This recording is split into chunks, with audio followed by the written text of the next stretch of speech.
Bonjour à tous les internautes qui nous suivent sur Ovajal Media. Je sais que vous êtes de plus en plus nombreux. Grâce à vous, nous avons passé la barre des 80 000 abonnés. Ce matin, nous recevons Alain Zagol-Durand. Il est le président de la jeunesse de l'UNG, le parti du président Stéphane Kipré. Avec lui, nous allons parler de ce qui constitue l'essentiel de l'actualité socio-politique. Bonjour Zagol. Bonjour Ovajal. Avant de commencer, je vais rappeler les principes de l'émission. C'est que tu seras interrogé par les internautes. Donc je profite pour demander aux internautes déjà de nous faire parvenir leurs questions. Je rappelle que Zagol est un ancien prisonnier du régime d'Abidjan. Voilà. Il est quitté dans le quartier général des Pro-Babo à la Maca. Zagol, moi je voulais qu'il puisse savoir comment va le président Stéphane Kipré après 5 années d'exil. Oui, après 5 années d'exil, le président Stéphane Kipré se maintient. Vous savez, l'exil n'est pas du tout facile. Être en exil, c'est être coupé de l'affection des uns et des autres. Être en exil, c'est être loin de sa patrie. Et je pense qu'il fait un montre de courage. Pendant ces 5 années, il est resté constant dans sa lutte. Il est resté constant dans son combat. Et là, je peux dire qu'il se maintient. Et d'ailleurs, il se maintient bien. L'UNG, lors de sa première convention extraordinaire qui s'est tenue à Tivo le 30 septembre et 1er octobre dernier, avait appelé le peuple ivoirien à boycotter le référendum et les législatifs. Au référendum, nous avons constaté qu'il y a eu effectivement un désert électoral. Vous, en tant que parti initiateur de ce boycott, quelles sont vos impressions? Oui, à travers le référendum, les Ivoiriens se sont exprimés. Les Ivoiriens ne marchent pas comme l'aurait souhaité le régime d'Abidjan. Les Ivoiriens ont d'autres préoccupations et ils l'ont démontré à travers le désert électoral qu'il faut saluer. Je voudrais profiter de l'occasion pour saluer nos aînés, saluer le professeur Aboudraman Sangaré, président du FPI, saluer Mme Danielle Bouli-Claverie, présidente du Front du Refus, saluer les présidents Naki Kobena, c'est des personnes d'un certain âge, mais qui montrent la voie aux jeunes. Et je pense qu'il est bon pour nous de marquer une pause et certainement de les célébrer, de les saluer. Voilà des personnes qui n'ont pas eu de jeunesse et aujourd'hui n'ont pas de vieillesse. Ils sont au front, ils sont à la pointe de la lutte et moi, personnellement, je n'ai eu que d'admiration pour eux. Et les Ivoiriens ont démontré à travers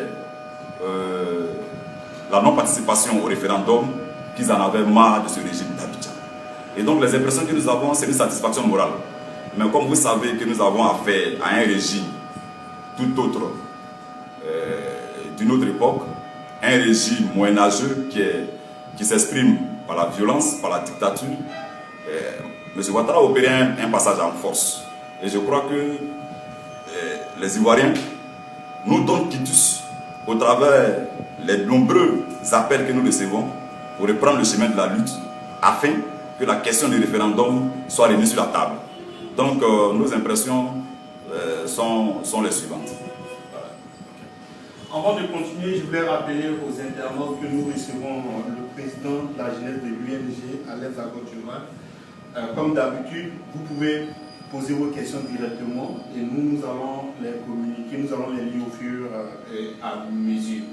Voilà, donc vous pouvez laisser vos questions en commentaire. Vous êtes sur Ovajal Media et nous recevons le président de l'UNG. Président, moi je voulais savoir... Une précision. Oui. Le président de la jeunesse de l'UNG. Oui, le président de la jeunesse. Je sais que l'UNG est dirigé par son puissant président, Stéphane Kipré. Je ne peux pas faire d'amalgame. Ouais. Voilà.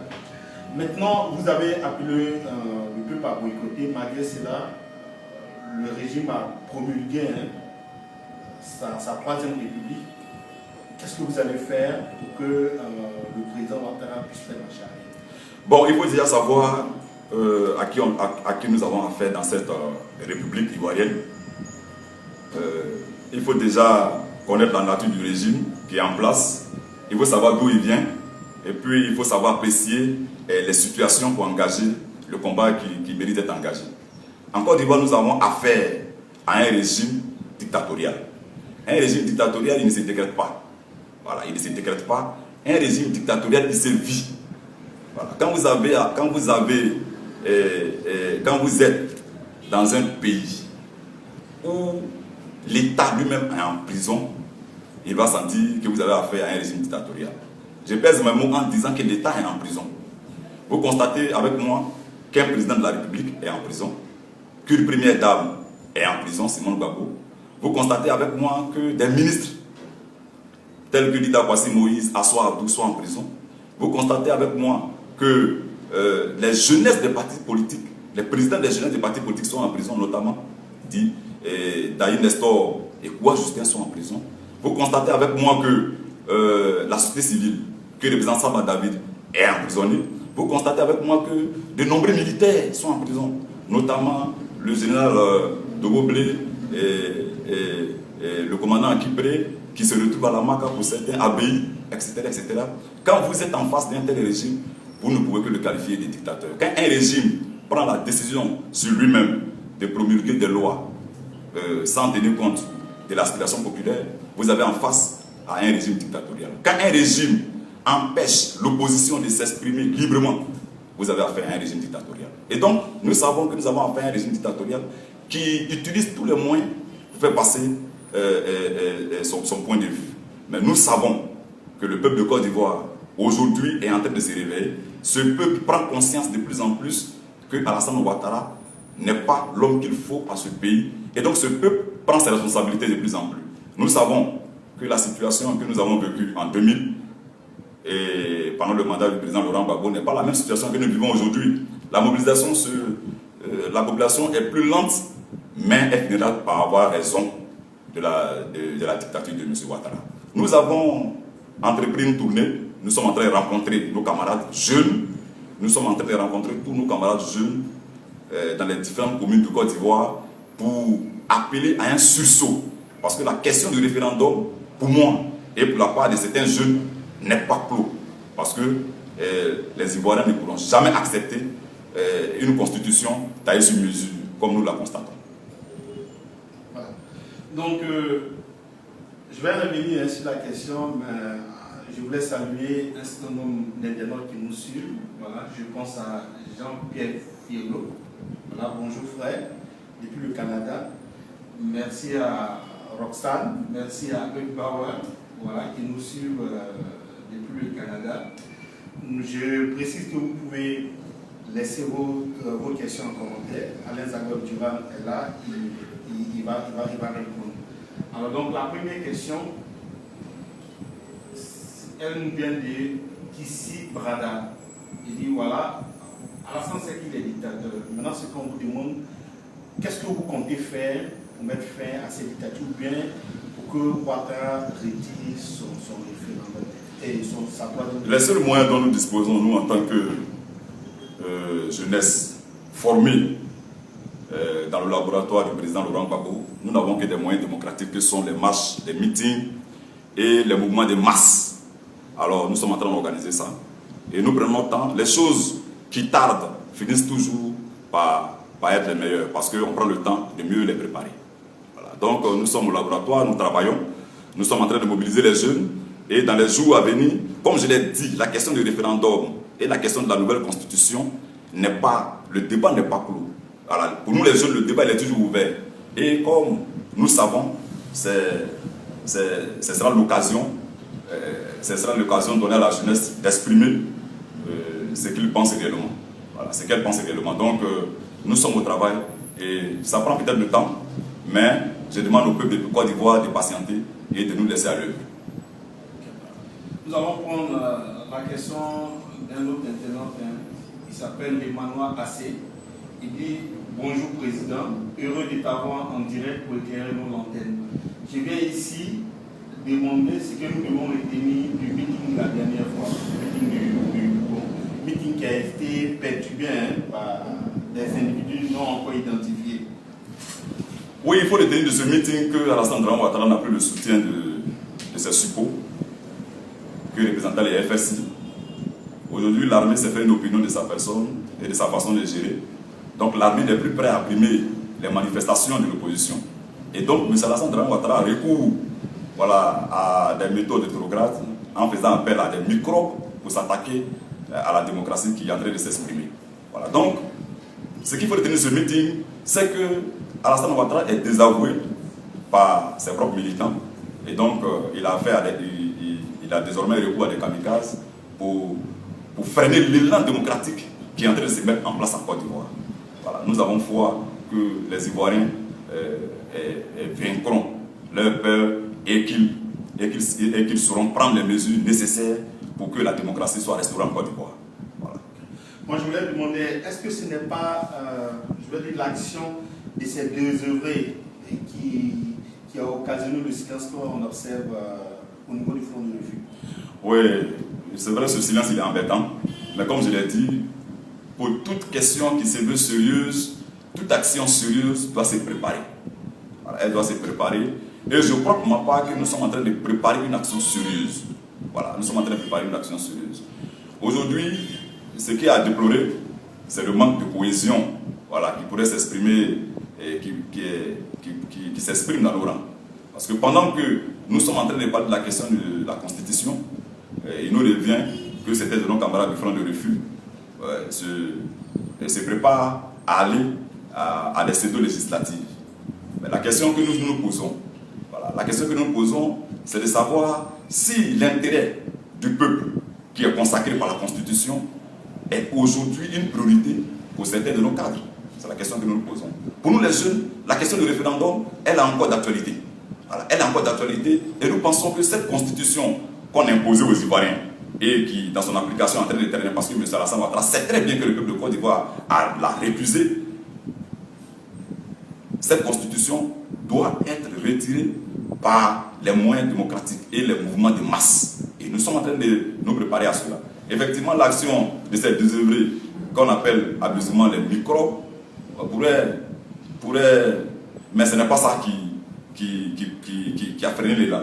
Voilà, ce n'est pas ça qui freine l'élan. C'est plutôt l'organisation pratique que nous sommes en train de mettre sur pied qui justifie ce silence que les uns et les autres observent. Voilà, donc je pense que tu as répondu à la question de Marie-Ange Pamba qui dit quelles sont les actions que les jeunes du Côte d'Ivoire doivent-ils effectuer pour mettre fin à la dictature de Ouattara. C'est ce que tu as dit. Donc nous continuons. Tu as les salutations de Amadou Ouattara qui dit salut Caïman, je suis fier de toi. Voilà. Nous allons prendre la question de Roxane Nguessan. Il dit bonjour Monsieur le Président. Quel bilan faites-vous des actions du Front de Refus? Le bilan il est mitigé. Parce que pour nous, il était question que nous restions dans la rue jusqu'à ce que M. Alassane Ouattara retire sa constitution. Ce n'est pas des exemples qui manquent en Afrique. Le plus récent, c'est le cas du Burkina, où le peuple a pris ses responsabilités et le peuple est resté dans la rue jusqu'à ce que Blaise Compaoré non seulement retire sa constitution, mais il en parte. Alors nous, jeunes, nous pensons que le bilan est mitigé. Nous avons fait de bonnes démonstrations de force. Nous avons montré à l'opinion nationale et internationale que la Côte d'Ivoire est un pays qui est jaloux de sa souveraineté. Et donc, au travers de ces meetings, au travers de ces marches que nous avons organisées, nous avons démontré ce qu'il fallait démontrer. Et ça, c'est déjà bon. Nous avons gagné en sérénité. Parce que le peuple, à chaque rendez-vous est sorti. Et le peuple a fait barrage au dernier meeting à l'action des microbes. C'est à saluer. Voilà, donc c'est les points positifs que nous retenons de nos actions passées, mais je veux dire qu'il aurait fallu qu'on soit plus audacieux et qu'on reste dans la rue jusqu'à ce que Dramane Ouattara retire sa constitution. Donc pour moi le bilan il est mitigé. Ok. Voilà, les questions des intendants de préfet ne font que pleuvoir, donc tu as du pain sur la planche. Hein. Donc nous continuons avec Alain Souassou. Voilà, Alain Souassou qui dit à quand le mot d'ordre? Oui, déjà il faut comprendre une chose, c'est que quand tu es orphelin, quand on est orphelin, on est plus jeune. Et nous pensons que nous sommes orphelins, et donc nous ne sommes plus jeunes. L'orphelin, c'est quelqu'un qui grandit sans ses parents, et donc très tôt qui a des responsabilités. Alors nous, jeunes de Côte d'Ivoire, nous pensons que c'est de notre responsabilité aujourd'hui de pouvoir être au devant de la lutte. J'ai salué tout à l'heure l'action des aînés, j'ai salué Aboudraman Sangaré, mais nous pensons que nous, jeunes de Côte d'Ivoire, ne pouvons plus attendre que ce qu'ils ont déjà fait. Mais Aboudraman Sangaré et les autres ont tout donné. Madame Aurèle Lorignon a tout donné. Il ne reste maintenant qu'à la jeunesse de prendre ses responsabilités. Et nous pensons que très bientôt, vous allez voir les jeunes eux-mêmes donner le mot d'ordre qu'il faut donner pour que la Côte d'Ivoire puisse avancer. Il y a un profil qui demande quel est l'apport concret de l'UNG pour les actions à venir. Oui, déjà, il faut saluer le président Stéphane Kipré, qui malgré son exil bat le pavé pour être présent dans cette lutte qui est difficile.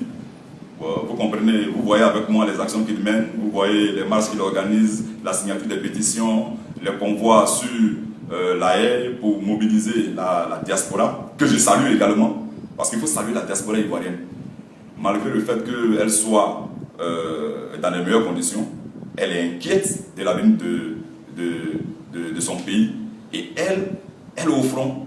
Et ça, il faut le saluer. Je salue tous ces camarades qui sont dans la diaspora et qui, jour et nuit, sont soucieux de l'avenir de la Côte d'Ivoire, qui, jour et nuit, se battent pour que la démocratie soit restaurée en Côte d'Ivoire. Je voudrais les saluer et je voudrais les encourager à continuer le combat et à ne point faiblir malgré les vicissitudes, les perturbations qu'on peut constater passer et par là. Voilà. Maintenant, quant à l'action concrète que même l'UNG, le président Stéphane Kipré se fait fort d'être présent sur la scène. Nous avons tous nos camarades à Saint-Tour qu'il faut féliciter. La direction de l'UNG en exil est présente, elle est sur tous les fronts, elle est au Ghana, elle fait ses actions, elle soutient les prisonniers politiques.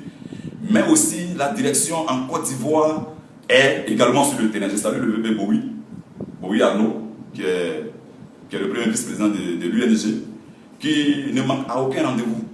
Voilà, qui ne manque à aucun rendez-vous et qui est présent, qui prend la parole publiquement dans ce pays où parler devient un anathème.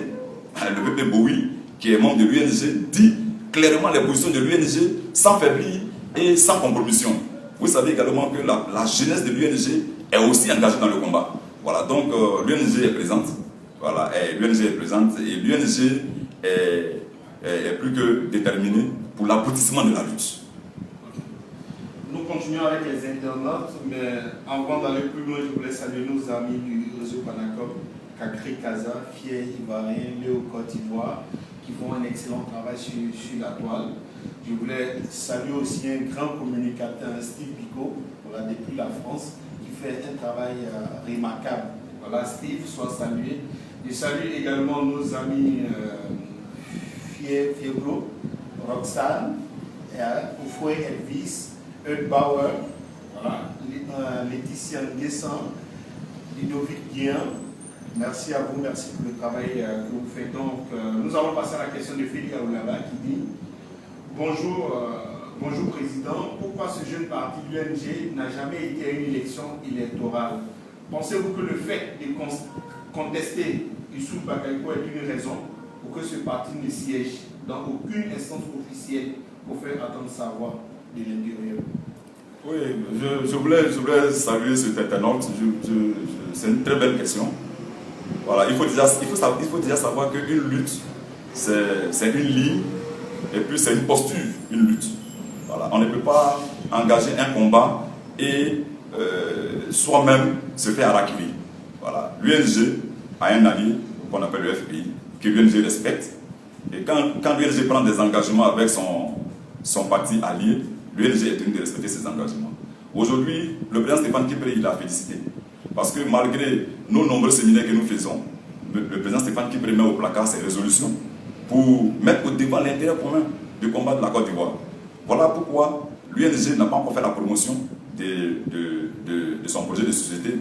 Parce que l'UNG est un parti politique qui a pour ambition, bien entendu, de diriger l'État de Côte d'Ivoire avec un programme de gouvernement, avec un programme de société. Par exemple, l'UNG, dans sa dernière convention, avait pourtant arrêté le fait qu'il faille qu'on réfléchisse sur la question de la cherté de la vie. Et le président Stéphane Kipré, par exemple, a proposé que les économistes qui font partie du parti réfléchissent à l'avenir comment supprimer les factures d'eau, par exemple. Ça, par exemple, c'est une réforme qui pourrait être à saluer. Mais le président Stéphane Kipré met tout ça au placard parce que la Côte d'Ivoire a besoin de lui. La Côte d'Ivoire a besoin de ses actions, la Côte d'Ivoire a besoin que l'ULG reste dans la logique des Ivoiriens. Parce qu'il faut regarder bien les Ivoiriens, il faut connaître leur comportement. Si vous avez constaté un désert électoral, bien entendu, c'est parce que les Ivoiriens ont haute priorité. Les Ivoiriens veulent que la Côte d'Ivoire se retrouve. Les Ivoiriens veulent que la République de Côte d'Ivoire se retrouve. Les Ivoiriens veulent que les prisonniers politiques sortent de prison. Les Ivoiriens veulent que les exilés rentrent en Côte d'Ivoire. C'est ça la priorité des Ivoiriens. Donc les Ivoiriens ne sont pas dans les petits calculs médecins que aujourd'hui certaines personnes utilisent pour distraire le combat. Parce que siéger dans un parlement, par exemple, où la majorité écrasante est déjà acquise avant les élections, pour notre part, ne sert à rien. Voilà pourquoi nous pensons que le jeu démocratique doit être établi et que les règles du jeu soient respectées. Youssouf Bakayoko, par exemple, il est forclos après les élections présidentielles. C'est ce qu'il disait la Constitution. Voilà. Et comme nous avons affaire à des gens qui ne respectent rien en Côte d'Ivoire, Alassane Ouattara, par exemple, n'a jamais respecté la Constitution ivoirienne. Il est venu par coup d'État à la tête de l'État. Il n'a jamais démissionné de son poste de président de RDR, pendant que la Constitution, à son article 55, interdisait ou bien définissait que le poste de président de la République est incompatible avec toute autre fonction. Mais Alassane Ouattara est président du RDR. Et à ce sujet, je pourrais dire que l'appelant président, moi je ne fais pas référence à la République, mais je fais référence plutôt à son parti, comme je le fais aussi pour Stéphane Kipré, qui est mon président, comme je le fais pour M. Anaki Kobena et autres personnes. Donc Alassane Ouattara, pour moi, est président du RDR et il n'est pas président de la République. Donc Alassane Ouattara n'a jamais respecté la Constitution. Au-delà de ça, il fait comme il veut. Et malgré qu'il ait appelé à voter cette Constitution, aujourd'hui lui-même, il affirme que cette Constitution est source de conflit. Alors, si la Constitution qui est source de conflit, qui avait été votée à plus de 86%, voilà, des élections et des électeurs, et à un taux de participation de plus de 62%, parce qu'il faut le dire, on annonce les chiffres de 56%, mais c'est à 62% que cette Constitution a été votée. Si elle est source de conflit, ce n'est pas la Constitution qui est votée à 42% qui serait source de réconciliation. Voilà. Donc, je voudrais dire simplement que nous, à l'ULG, nous sommes disciplinés. Nous voulons une chose et nous ne voulons pas son contraire. Nous voulons que la Côte d'Ivoire change. Nous voulons que les règles démocratiques changent en Côte d'Ivoire. Nous voulons d'une Côte d'Ivoire qui respecte les lois qu'elle-même s'est donnée volontairement. Et si le jeu démocratique est établi, il n'y a pas de raison que l'ULG ne participe pas aux élections. Voilà. Avant de continuer, permettez-moi de saluer tous nos amis d'Ovajab Média France. Voilà. Saluer aussi nos amis d'Ovajab Média États-Unis, Ovajab Média Maroc. Saluer tous nos correspondants à l'intérieur du pays. Saluer la Tache Noire qui fait un excellent travail à Yamoussoukro, à Ouaké. Saluer l'Ombre Noire qui fait un excellent travail à Soubré et Gagnoua. Saluer tous les représentants d'Ovajab Média dans les villes de l'intérieur, ceux qui collectent les informations pour que nous puissions informer le monde entier. Voilà. Merci pour l'excellent travail que vous faites. Nous continuons avec les questions des internautes. Nous allons prendre la question de Dibaï Seri. Il dit le fait que certains membres du Fonds du Refuge s'engagent aux législatives, est-ce que ça ne freine pas votre arme dans la lutte contre la Constitution? Est-ce que la lutte vaut-elle encore la peine d'être menée dans la mesure où le Conseil constitutionnel a déjà entériné ce torchon? Voilà, il va ici. Oui, il a qualifié déjà la Constitution de torchon, c'est bien dit, parce que cette Constitution n'émane pas du peuple de Côte d'Ivoire, ça c'est une réalité. Et pour nous, comme je l'ai dit tantôt, que la question du référendum et la question de la Constitution est toujours d'actualité. Voilà. Donc le combat, il mérite d'être mené. Parce que dans cette Constitution, il y a des dispositions qui ne sied pas à l'ensemble des Ivoiriens. Par exemple, cette Constitution de Dramane Ouattara consacre la gérontocratie. Quand Ouattara saute la limite d'âge pour être président de la République, il consacre ce que nous appelons la gérontocratie. Voilà. Donc aujourd'hui, quelqu'un qui a 100 ans, s'il est encore capable de s'asseoir, comme c'est le cas en Algérie du président, il est maintenant à la tête de l'État. Alors qu'il y a plusieurs intelligences dans ce pays qui pourrait s'exprimer. Et comme Ouattara, dans sa volonté de mourir au pouvoir, fait passer une constitution, lui, malgré son vieil âge, nous serons obligés de rester sous sa dictature. Ça, c'est une disposition, par exemple, qu'il faut combattre. Et c'est pour ça, justement, que les Ivoiriens battent le pavé pour que cette constitution soit retirée. Je prends encore une autre disposition concernant la bonne moralité et la bonne moralité des candidats. Mais cette disposition n'apparaît pas dans ce torchon que Ouattara a proposé aux Ivoiriens. Alors donc, pour être président, on peut être malhonnête et puis venir s'asseoir devant les Ivoiriens pour dire, eh bien, je vais être candidat, je suis candidat, bien entendu, et je suis Ivoirien. Et je suis candidat et je suis président. Alors que les faits historiques démontrent que tel ou tel ne serait pas de bonne moralité. Je pense que ça, ce n'est pas bon. Et qu'au nom de ça, nous devons nous battre pour que cette constitution soit retirée. Il y a plusieurs dispositions, malheureusement je ne suis pas venu avec le torchon, comme l'a dit Dibaï, mais je crois que chacun des Ivoiriens, on peut se faire une opinion de ça. Alors le combat, il mérite d'être mené.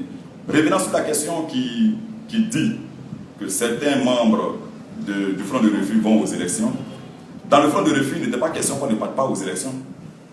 Voilà, le Front de Refus n'a jamais fait une réunion d'ensemble pour exprimer un point de vue sur les élections législatives. Voilà. Chaque parti politique a pris des résolutions en fonction de la réalité du moment pour donner une position claire. L'UNG a estimé que le jeu démocratique n'était pas assez fiable, donc l'UNG a décidé de ne pas participer aux élections et l'UNG, dans sa dernière convention extraordinaire, l'a exprimé de façon publique. Également, le FPI que dirige Abdourahmane Sangaré a prononcé, a abondé dans le même sens. Donc, les partis politiques sont libres de faire le choix qui sied à leur démarche. Maintenant, nous sommes dans le Front du Refus. Quand il va s'agir de revenir sur le terrain politique, quand il va s'agir de venir faire des marches, vous verrez Mamadou Koulibaly, vous verrez tous ceux voilà, qui sont pressentis pour aller aux élections, venir dans l'arène politique, venir au meeting, venir dans les marches, pour qu'ensemble, nous puissions déboulonner à l'Assemblée de Ouattara. C'est de ça qu'il s'agit. Voilà. Ok. Voilà, nous continuons avec les internautes, mais avant d'aller plus loin, je voulais te transmettre les encouragements d'un certain nombre d'internautes. Voilà, tu as les salutations d'Annie Kata qui dit bravo soldat, que Dieu te soutienne. Maxime Doudou qui dit que Dieu te soutienne, tu es tout feu, tout flamme. Il y a, je continue, il y a Maïleba qui dit merci beaucoup pour ta reconnaissance au combat de la diaspora. Voilà. Il y a Kissi Brada qui dit bravo. Il y a, oui, j'ai dit Maïleba, d'accord. Donc nous allons aller pour les questions. Ahmed Ouattara dit, pensez-vous que le soulèvement populaire est une bonne entreprise? Pourriez-vous assumer les responsabilités de ce que vous dites? Oui, effectivement, c'est à ce niveau que se trouve le problème des Ivoiriens. Parce que qui serait prêt à assumer la responsabilité du soulèvement populaire? C'est la question fondamentale que pourraient se poser certains de nos aînés. Mais je voulais répondre sèchement que nous, jeunes, à commencer par ma personne, sommes prêts à assumer cette responsabilité. Parce que historiquement et démocratiquement, le soulèvement populaire et les marches, les meetings font partie du jeu démocratique.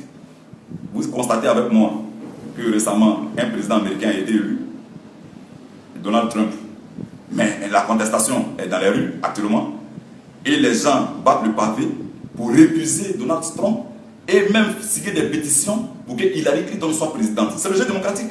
Nous avons en face de nous un président qui est dictateur dans l'âme et de façon naturelle et qui impose aux Ivoiriens des tortures sans précédent. Ce monsieur que nous tous nous connaissons ne mérite pas de gouverner la Côte d'Ivoire. Et donc nous allons prendre nos responsabilités à un moment donné parce que nous en avons marre. Nous sommes fatigués de constater que nos frères, que nos sœurs sont encore en prison. Pour certains, depuis la prise de pouvoir des Dramane Ouattara, sont encore en prison. Madame Simone Gbagbo, vous voyez les images. Voilà, ce n'est pas moi qui le dis, mais vous voyez les images. Vous voyez des militaires qui sont en prison et qui souffrent. Les familles sont disloquées. Les enfants de ces derniers ne vont plus à l'école. Voilà. Vous constatez avec moi la cherté de la vie. Vous constatez avec moi le fait qu'Alassane Dramane, un matin peut se lever avec des bulldozers, casser le commerce des pauvres Ivoiriens. Et cela sans proposer d'alternative. Vous constatez avec moi que des gens ont vu leur habitat rasé en pleine année scolaire. Les enfants de ces derniers n'ont plus eu droit à l'école. Alassane Ouattara est tout sauf quelqu'un avec qui la Côte d'Ivoire doit compter. Voilà, avec qui la Côte d'Ivoire doit compter. Nous saluons aussi le camarade Frégis Koufi qui fait un excellent travail. Frégis Koufi te salue, il dit Big Zagol, Alain Gérard, ciao, mon respect. Est-ce qu'on va te laisser te boire un peu d'eau? Voilà. Et un commentaire qui va te faire plaisir, il vient de Béni Aïba, SG de l'UNG. Voilà, il dit, il te suit et il te salue. Donc nous continuons. Monde Gabriel, salut frère et demeure béni. Et Jean-Pierre Fleubeau qui dit bonjour camarade Zagol. C'est vrai, la lutte est certes le terrain, mais il faut aussi ignorer. Est-ce qu'il faut aussi ignorer la diplomatie? Alors, que prévoit le Fonds du refus pour un lobbying auprès des nouvelles autorités américaines? Oui, mais ça, on n'a jamais... La lutte va de soi avec tout ça. Voilà, la lutte va de soi avec tout ça. La lutte, elle est multidimensionnelle. Voilà, la lutte, elle est multidimensionnelle. Nous avons connu la lutte au travers des livres. Nous avons connu la lutte qu'ont menée l'ANC, qui est un exemple. Mais cette lutte, elle s'est menée avec, non seulement avec les actions sur le terrain, mais également avec la diplomatie, avec les pays européens, avec les pays africains, justement pour vaincre l'apartheid. Voilà. Donc, nous pensons que cette brèche, cette porte, elle est ouverte, la diplomatie. Ceux qui sont diplomates vont la mener. Et donc, nous sommes sur le terrain. Voilà. Voilà. D'accord. Donc, nous continuons avec nos internautes. Hein. Il y a Zeytoutrou. Ah, les noms sont compliqués. Hein. Louteyou qui dit ton combat est salutaire, il te salue. Il y a Joël Baouin qui te salue. Il y a le révérend Quadio qui te salue. Il y a Denis Aïba, voilà, qui te salue, qui te soutient. Il y a Franck Sibaï qui demande qu'est-ce que tu penses du tribalisme qui se présente dans cette législative? Pour rappel, le RDR a, je crois, 135 candidats, SP 135, à 98%, ils sont du Nord. Le PDCI a, je crois, 101 candidats, et à 98, ils sont tous à Caen. L'UDPCI a 13 candidats, les 13 sont Yaouba. Ils demandent qu'est-ce que tu penses de cette nouvelle configuration que le RADP veut montrer? Oui, mais ce n'est pas surprenant. C'est dans la nature du RHDP d'agir ainsi. Et ce n'est pas nouveau en fait. Voilà. Comme ce n'est pas nouveau, je ne vais pas m'attarder sur ça. Parce que dès la prise de pouvoir par les armes de Dramane Ouattara, il a exprimé clairement sa pensée. Il a dit que pendant 10 ans, le Nord a été ignoré et donc il est venu pour faire un rattrapage ethnique. Il a si bien dit.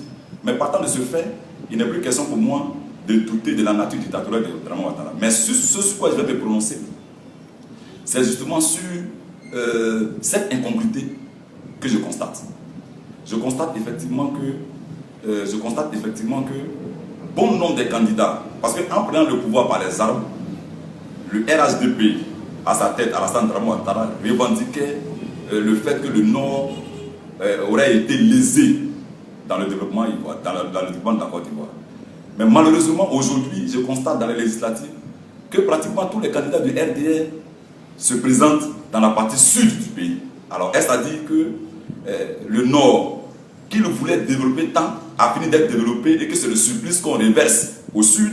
Ou bien est-ce qu'au sud, il n'y a pas d'assez d'intelligence pour briguer les postes de députés dans ces différentes zones?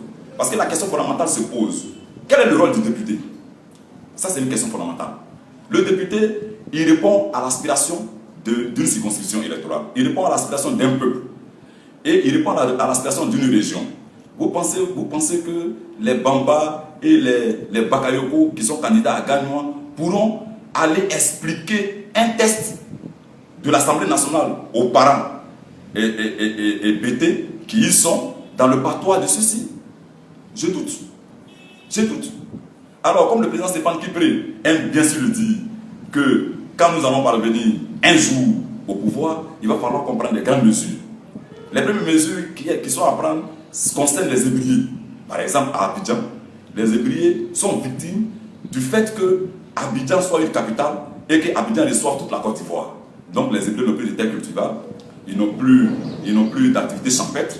Nous avons pris même le fleuve, la lagune qui était une source de richesse, aujourd'hui c'est appauvri parce que non seulement est pollué, mais nous l'utilisons pour faire le transport en commun, etc., etc. Donc les ébriers, par exemple, doivent pouvoir être placés à la tête de chaque élection, même les élections des quartiers, pour que ces ébriers à Abidjan puissent se sentir dans la République. Parce que finalement, ils sont lésés. Voilà, ils sont lésés. Donc, il serait intéressant que chacun aille dans sa région et qu'il développe sa région. Parce que quand tu es dans ta région, tu connais les réalités de ta région. Tu connais les problèmes qui minent ta région. Et quand tu es en phase avec ta population, tu peux poser ces problèmes-là à l'hémicycle afin qu'un projet de loi soit adopté pour que la population que tu représentes soit satisfaite. Mais un homme qui n'est pas d'une région, qui ne connaît pas les réalités sociologiques de cette région, par exemple, ne pourrait pas poser clairement le problème. Et donc, nous ne sommes pas... Voilà, nous sommes surpris. Voilà, nous sommes surpris que cela se fasse ainsi.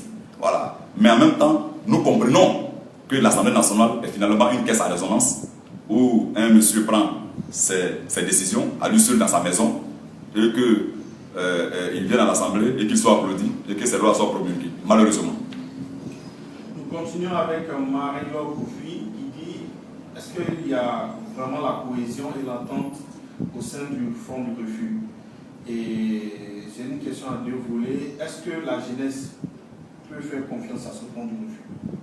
D'abord, la jeunesse fait confiance au Front du Refus parce que dans ce Front du Refus, il y a des personnalités très intelligentes et puis qui ont fait preuve de courage. Voilà. Vous ne pouvez pas avoir l'âge de professeur Aboudraman Sangaré, président du FPI, et puis faire une marche depuis la place des Martyrs jusqu'au plateau. C'est extraordinaire. Voilà, c'est extraordinaire. Vous ne pouvez pas avoir l'âge de Marie-Odette Lorignon et puis le faire. Vous ne pouvez pas avoir l'âge et puis l'autorité, sinon la prestance de Mouadou Koulibaly, et s'est fait bastonner au cours d'une marche. C'est extraordinaire. Donc la jeunesse du Front du Refus fait confiance au Front du Refus.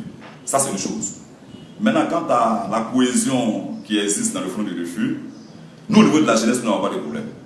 Voilà, ça, comme je fais partie de cette entité, je suis à même de dire et d'exprimer l'esprit qui prévaut au niveau de la jeunesse. Nous n'avons pas de problème. Je suis avec Didier Abraham, je suis avec Oula Anselme, je suis avec tous mes autres camarades, Beugre Constant, tous les autres camarades, comment ça s'appelle, Daquin, du RPP. Nous sommes en phase, nous sommes ensemble et nous préparons les actions futures ensemble.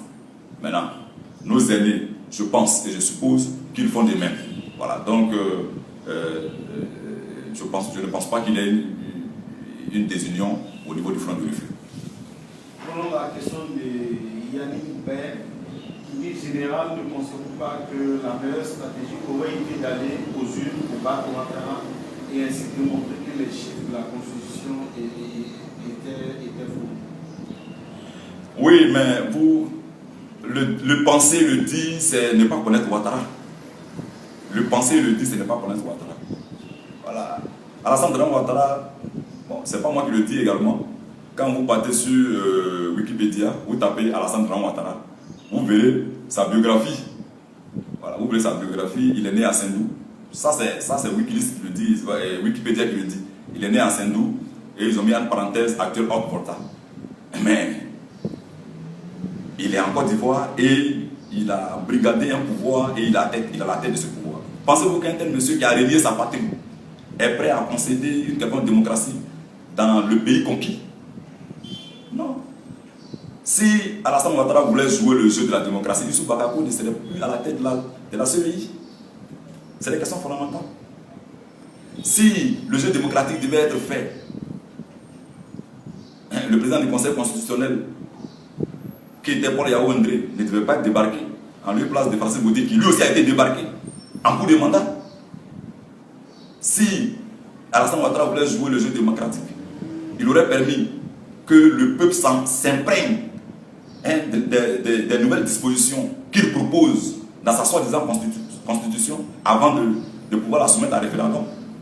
Mais il a utilisé un timing bien précis pour ne même pas permettre aux uns et aux autres de se prononcer sur une telle constitution pour qu'il la promulgue. Donc il est dans son jeu. Aujourd'hui, si l'opposition choisit d'aller aux élections, vous allez constater avec moi une tricherie sans précédent. Et là, on dira que l'opposition ne représente rien en Côte d'Ivoire. C'est à ce jeu-là que vous voulez qu'on joue. Je crois que nous sommes assez sérieux pour comprendre qui est Alassane Ouattara, pour savoir qui il est, pour savoir qu'il n'est pas prêt à laisser un pouvoir qu'il a conquis avec les armes. Ce n'est pas moi qui le dis également, mais c'est Koné Zakaria qui dit lui-même dans un meeting à Bouaké, si nous avons pris les armes, ce n'est pas pour quelqu'un. Si nous avons pris les armes, ce n'est pas pour Soro Guio. Mais si nous avons pris les armes, c'est pour Alassane Dramane Ouattara. Donc, quelqu'un qui a pris les armes pour prendre un pouvoir, vous pensez que démocratiquement il va le céder? Ce n'est pas possible. Voilà pourquoi nous sommes dans la lutte permanente. Voilà pourquoi nous sommes engagés et nous sommes disciplinés dans ce que nous sommes. Voilà, nous voulons un changement et nous sommes en train de travailler à cela. D'accord. Nous avons pour la question de Esmel Alain Dibi. Il dit: je salue Zagol Alain Durand. J'aimerais savoir quelle est la position réelle de l'UNG dans le front du refus. Et ensuite, est-ce que la lutte, les marches sont efficaces face à la mandat du pouvoir en face? Oui, mais c'est parce que le pouvoir sait que ces marches-là sont efficaces qu'il envoie les micros pour venir casser les marches. Parce qu'il sait. Puisque nous n'avons pas les armes, puisque nous n'avons pas les moyens que Alassane Ouattara s'est donné pour arriver au pouvoir, donc il sait très bien la force que nous représentons. Il sait les méthodes que nous utilisons. C'est vrai qu'on dirait que le camp des Gbagbo, bon, c'est les discoureurs, c'est les beaux parleurs. Mais si on permet que le peuple fasse ses activités de façon démocratique, si on permet que l'opposition s'exprime de façon démocratique, je ne donne pas 2 jours à Alassane Ouattara au pouvoir. Parce que le peuple en a marre. Et le peuple est prêt à braver toutes sortes d'obstacles pour se faire entendre. Mais malheureusement, Alassane Ouattara, il sait si bien le faire. Il a terrorisé le peuple, c'est un terroriste. Il a terrorisé le peuple. Et au nom de ça, ce peuple-là tarde à réagir. Mais ça viendra. Nous allons prendre la question de Roxane Nguessan. Il dit: que retenir de la grève dans la fonction publique? Qu'est-ce que tu... La grève de la fonction publique montre le malaise. Voilà, montre le malaise qui est là dans l'administration ivoirienne. Voilà, la Côte d'Ivoire est dirigée, comme vous le savez, selon les humeurs d'Alassane Ouattara, qui ne tient pas compte des réalités sociologiques et des réalités des travailleurs de la Côte d'Ivoire. Il vient de prendre plusieurs ordonnances, plusieurs projets de loi, je crois, pour réduire les pensions, non seulement les pensions, mais pour empêcher que les personnes mariées puissent bénéficier de la pension du mari ou de la femme en cas de décès. Donc Alassane Ouattara montre le malaise, du moins la grève montre le malaise qui existe dans l'administration ivoirienne. Quand Alassane Ouattara prend ce genre d'ordonnance, il montre aussi à nous qui sommes apprentis économiques que l'État est en faillite. Voilà, que l'État n'a pas les ressources nécessaires pour subvenir aux besoins du peuple. Parce que quand tu appliques des mesures que nous appelons des mesures d'austérité, cela prouve que l'État n'a pas les moyens de s'assumer. En d'autres termes, on dirait que l'État est en faillite. Quand le président Laurent Gbagbo venait au pouvoir, la Côte d'Ivoire avait une dette de 6 400 milliards. Et le président Gbagbo s'en était choqué que la Côte d'Ivoire soit à 6 400 milliards de dettes. Mais aujourd'hui, si nous fouillons et nous demandons et qu'on nous donne effectivement le taux d'endettement que la Côte d'Ivoire a atteint, je vous assure qu'elle dépasse la barre de 10 000 milliards de dettes. Mais voilà pourquoi tous ces projets qui avaient été entamés aujourd'hui sont suspendus. Vous voyez les hôpitaux mère-enfant de Benjerville, de Tia-Salé, qui devaient être inaugurés, est fermé. Parce qu'effectivement, il n'y a plus d'argent pour continuer les travaux. La Côte d'Ivoire en cessation de paiement. Et les institutions de Bretton Woods, ceux qui donnent le crédit, refusent désormais de donner le crédit sans traçabilité. Vous avez constaté avec moi que le programme présidentiel d'urgence qu'on appelait PPU a pris fin de façon drastique. Pourquoi? Parce que c'était dans ce programme que Alassane Ouattara et ses suppôts, ses amis, enlevaient l'argent pour se payer le luxe des voyages faramineux. Et aujourd'hui, ce programme connaît cette fin tragique parce que chacun en prenait pour faire ce qu'il voulait. Adama Tunkara, maire d'Abobo, il prend l'argent du PPU, selon eux, et il va à Diokoué, il fait ce qu'il en veut. Amadou Gon Coulibaly, qui est le bras droit d'Alassane Ouattara, prend pour lui, il va à Korogo, il en fait ce qu'il veut. Et donc, l'opacité de la gestion de tout ça a fini par décourager, a fini par inquiéter les institutions de Bretton Woods. Aujourd'hui, la Côte d'Ivoire est en situation de paiement et les emprunts obligataires que les gens lancent en un point fini, sans interruption, prouvent que l'État a besoin d'argent pour faire face à ses besoins, malheureusement. Ok, nous continuons. Je rappelle aux internautes qui peuvent continuer toujours à mettre les questions en commentaire. Nous allons les relayer. Nous recevons Alain Zagol-Durham, il est le président de la jeunesse de l'UNG. L'UNG qui est l'Union des Nouvelles Générations, parti créé et dirigé par le président Stéphane Kibré. Voilà. Donc, dis-moi, président, actuellement il y a une grande, même si vous ne prenez pas part aux législatives, mais entre les alliés, la discorde est profonde.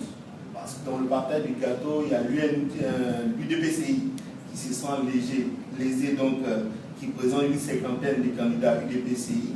Il y a le parti de Nyamien Konan qui crie à la discrimination et qui va seul. Il y a les Soroïs qui sont éliminés.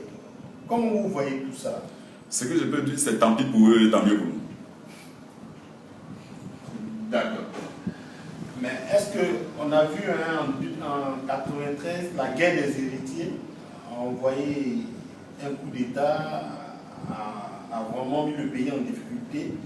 Est-ce que vous ne craignez pas encore une guerre, pas des héritiers, mais je vais dire des alliés? Nous avons d'autres préoccupations. Notre préoccupation première, c'est de ramener la Côte d'Ivoire sur la voie démocratique. Notre deuxième préoccupation, c'est de faire en sorte que les prisonniers politiques, y compris le président Laurent Gbagbo, soient libérés. Notre troisième préoccupation, c'est de faire en sorte que les exilés rentrent au pays. Et notre quatrième préoccupation, c'est de faire en sorte que les Ivoiriens bénéficient effectivement des retombées économiques de la Côte d'Ivoire.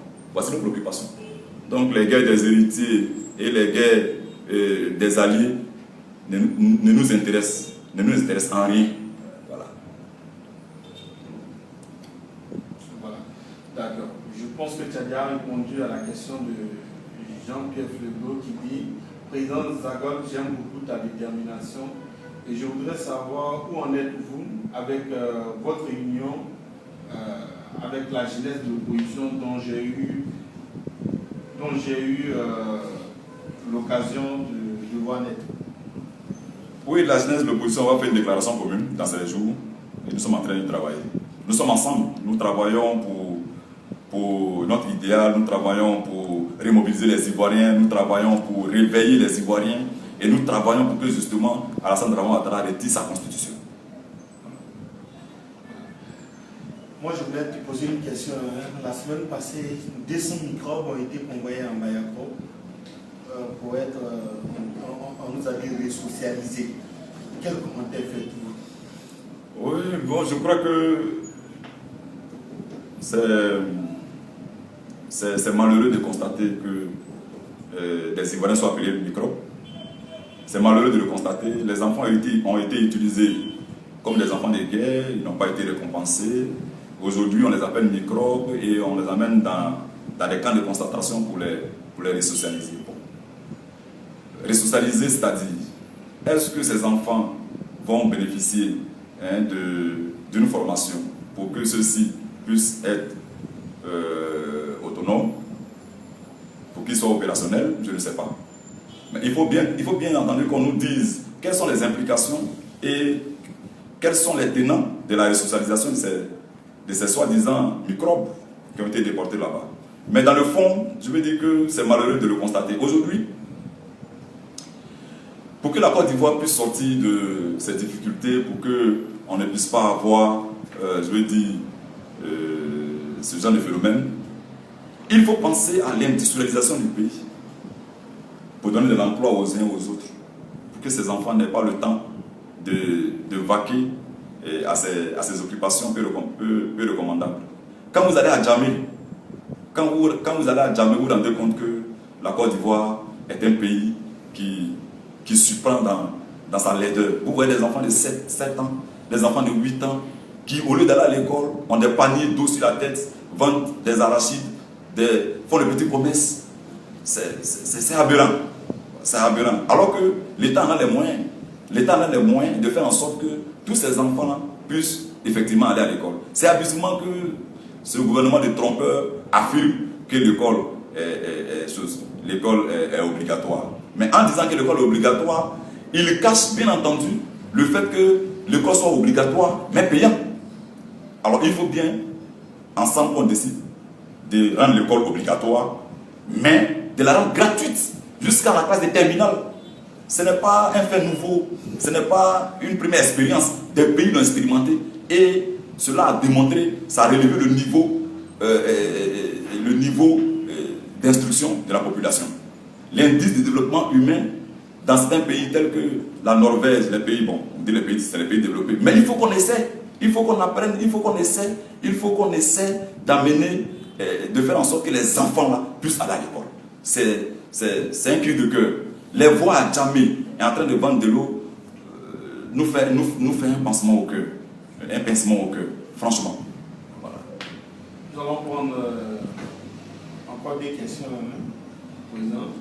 Nous allons prendre la question d'un internaute depuis les États-Unis. Est-ce que tu as les nouvelles de Kwa Justin et Daï Nestor? Kwa Justin et Daï Nestor se trouvent dans les goulags de Dramane Ouattara. Kwa Justin est embastillé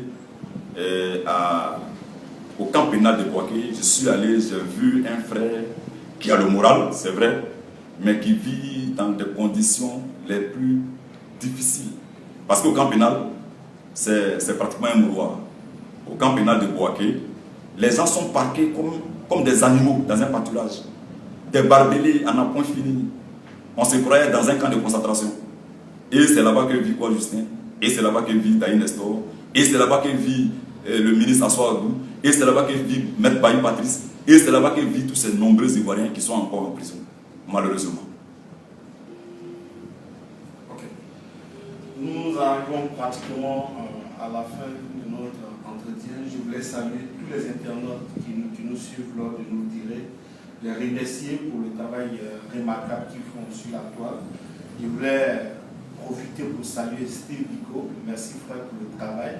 Saluer Fieglo, saluer Robston, saluer tous nos amis d'Ovaja pour l'immédiat. Voilà, nous avons des bureaux relais au Maroc, voilà, Ovaja Maroc avec Elvis Ouboué. Nous avons Ovaja France avec San et Benaja. Nous avons Ovaja des États-Unis, nous avons Ovaja Côte d'Ivoire. Et nous avons aussi des bureaux relais à l'intérieur, à Gadoua, à Daloa, à Soubré. Nous avons une dizaine de personnes qui sont sur le terrain, qui chaque jour ont leur caméra, leur téléphone pour chasser la vraie information et puis pour que le monde entier soit informé. Donc notre interview arrive à sa fin. Est-ce que tu as un message à lancer à l'ensemble de la jeunesse ivoirienne? Je voudrais, avant de lancer le message, dire que nous sommes solidaires du président Laurent Gbagbo, nous jeunes de Côte d'Ivoire. Nous sommes solidaires de Charles Blé Goudé, qui sont à la haie et qui se battent, qui sont constants dans le combat. Nous sommes solidaires de la première dame Simone Elie Gbagbo. Nous sommes solidaires de tous ces exilés qui sont au Ghana, qui broient du noir, Damana Picasse, les différents ministres qui y sont, que j'ai rencontrés personnellement, le ministre Kofi Lazare, le ministre Monet. Nous sommes solidaires de tous ces prisonniers politiques qui, nombreux, sont dans les prisons de Côte d'Ivoire. Nous sommes solidaires du ministre d'Aguassi Moïse, qui se trouve à la Mama, où il n'y a aucun espace pour qu'il puisse faire du sport. Nous sommes solidaires de tous ces militaires qui sont emprisonnés. Nous sommes solidaires de tous ces civils que représente Sama David qui sont emprisonnés. Nous sommes solidaires de quoi Justin que j'ai mentionné. Nous sommes solidaires de tous nos camarades de lutte. Justement, c'est pour eux que nous sommes constants dans la lutte.